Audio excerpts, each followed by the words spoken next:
Ils l'ont vaincu à cause du sang de l'agneau et à cause de la parole de leur témoignage. Et ils n'ont pas aimé leur vie jusqu'à craindre la mort. Il se peut que vous ne voyez pas comment tout cela se concorde ou se trouve présent. Il y a une chose en relation avec le vainqueur sur laquelle on doit présentement mettre l'accent. Et c'est celle-ci, que la question du vainqueur est une question de cœur. Tout se résume à ceci, en sujet du vainqueur, à une question de cœur. Le lien entre la lettre aux Éphésiens écrite par Paul, de laquelle le fragment est un échantillon, et le message écrit de Patmos pour Jean et Éphèse est tout à fait clair pour nous.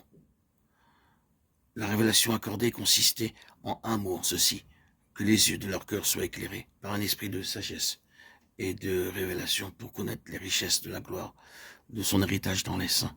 Le message à Éphèse dans le second chapitre de l'Apocalypse est « Tu as abandonné ton premier amour.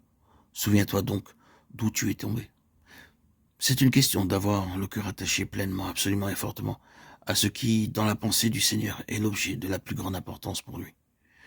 Il n'y a aucun passage de l'Écriture qui met cela en valeur plus pleinement et plus parfaitement que ce petit fragment, les richesses de la gloire de son héritage dans les saints. C'est ce à quoi le cœur du Seigneur est attaché. C'est ce qui est précieux pour le Seigneur. Le vainqueur est parvenu loin au-dessus de la position où c'est son propre héritage, sa propre bénédiction qui compte le plus.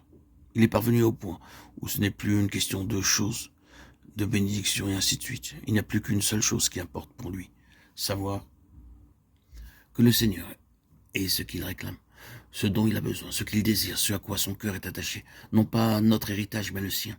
C'est cela le vainqueur, c'est une question de cœur.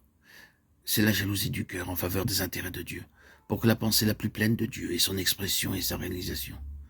Partout où vous considérez le vainqueur en type ou en réalité vous trouvez que cela est la chose qui le caractérise de façon la plus profonde. C'est une question de cœur. Nous pouvons être le peuple du Seigneur et faire beaucoup pour le Seigneur. Et nous pouvons désirer servir les intérêts du Seigneur. Et ce faisant, nous pouvons être occupés de choses plutôt que du Seigneur lui-même. Que la vision atteigne le peuple du Seigneur, celle qui les libère complètement des choses comme telles, quoique spirituelles, et les amène à la chose que Dieu désire. Les richesses de la gloire de son héritage dans les saints. Le Seigneur ayant la pleine gloire et la pleine satisfaction, de sorte que la fin soit à lui sur la gloire dans l'Église, à lui sur la gloire dans l'Église et en Jésus-Christ.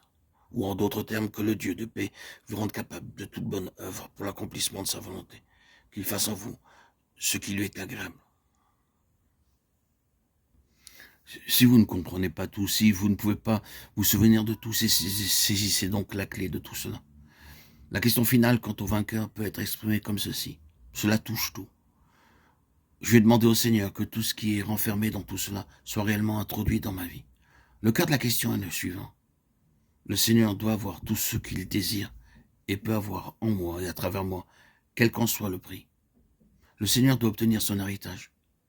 Je suis déterminé, non pour des choses, non pas en faveur de ce que je désire, ni pour ce que j'aime, mais pour ce que le Seigneur veut. Demandez au Seigneur de vous amener sous le gouvernement de cette jalousie, de ce souci, de cette passion de cœur. Et ce n'est pas une petite récompense. Pour moi, la plus grande récompense que quelqu'un pourrait accorder serait que le Seigneur puisse dire « un homme selon mon cœur ». Ah oui, quel genre d'homme sommes-nous?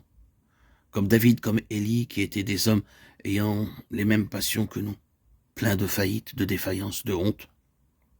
Certes, mais de qui Dieu, en regardant à l'intérieur, peut dire, en dépit de tout cela, « Ah, il y a là un cœur qui est soucieux de ma gloire, qui est jaloux en faveur de ma pensée, la plus pleine, un homme selon mon cœur. »